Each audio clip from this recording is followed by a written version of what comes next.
ہم نے قتل کر دیا ہے، موت کے گھاٹ اتار دیا ہے، اگر میں ایمان لے آؤں، اسلام کو قبول کر لوں، پھر بھی اللہ تبارک و تعالی ہمارے گناہوں کو معاف نہیں کرے گا۔ آپ نے فرمایا ان الاسلام ما کانا قبلہ، ایمان لے آؤ، کلمہ پڑھ لو، مسلمان ہو جاؤ، جو بھی پاپ کیے ہو، جو بھی گناہ کیے ہو، اللہ تبارک و تعالیٰ تمہارے گناہوں کو معاف کر دے گا۔ کہا اللہ کے نبی ایسا نہیں ہو سکتا ہے، ان گناہوں میں نمبر 1 گناہ، جو سب سے بڑا گناہ یہ کیا ہے میں نے کہ میں نے 70 بچیوں کو، 70 بیٹیوں کو زندہ زمین کے اندر ہم نے گھاٹ دیا، ہم نے دفن کر دیا ہے۔ اللہ کے نبی جناب محمد رسول اللہ صلی اللہ علیہ وسلم نے سردار کے منہ سے جب یہ جملہ سنا، آپ نے فرمایا تو نے یہ کیا کیا، یہ کتنا بڑا ظلم تو نے کیا، 1 2 نہیں، 10 نہیں، 70 بیٹیوں کو انہی ہاتھوں سے زندہ زمین کے اندر ہم نے پھاٹ دیا ہے۔ کتنا بڑا پاپ کیا تھا میرے بھائیوں، کتنا بڑا گناہ کیا ہے۔ ان اللہ لا یغفر الذنوب جميعا،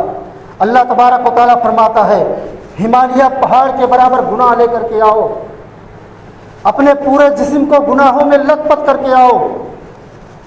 ہم تمہارے گناہوں کو معاف کرنے کے لیے تیار ہیں، ہم تمہارے گناہوں کو معاف کرنے کے لیے تیار ہیں، شرط یہ ہے کہ اللہ کو پکار کر کے دیکھو۔ وہ سردار کتنا بڑا پاپی تھا، کتنا بڑا گنہگار تھا، 70 بیٹیوں کو زندہ زمین میں بانٹ دیا تھا۔ اتنا بڑا گناہ جس کو سن لینے کے بعد کلیجہ دہل جاتا ہے، زمین تھرا جاتی ہے، آسمان کانپ جاتا ہے۔ اللہ کے نبی جناب محمد رسول اللہ صلی اللہ علیہ وسلم اس صحابہ سے اس کی ایک گناہ، ایک بچی کے بارے میں پوچھتے ہیں، اچھا یہ بتلاؤ تو نے ایک بچی کو کیسے دفن کیا تھا، 70ویں بچی کو کیسے دفن کیا تھا؟ اس نے اپنی دردناک کہانی، وقت نہیں ہے میرے بھائیوں بیان کرنے کا ورنہ میں بیان کرتا۔ اللہ کے نبی جناب محمد رسول اللہ صلی اللہ علیہ وسلم کے سامنے اپنی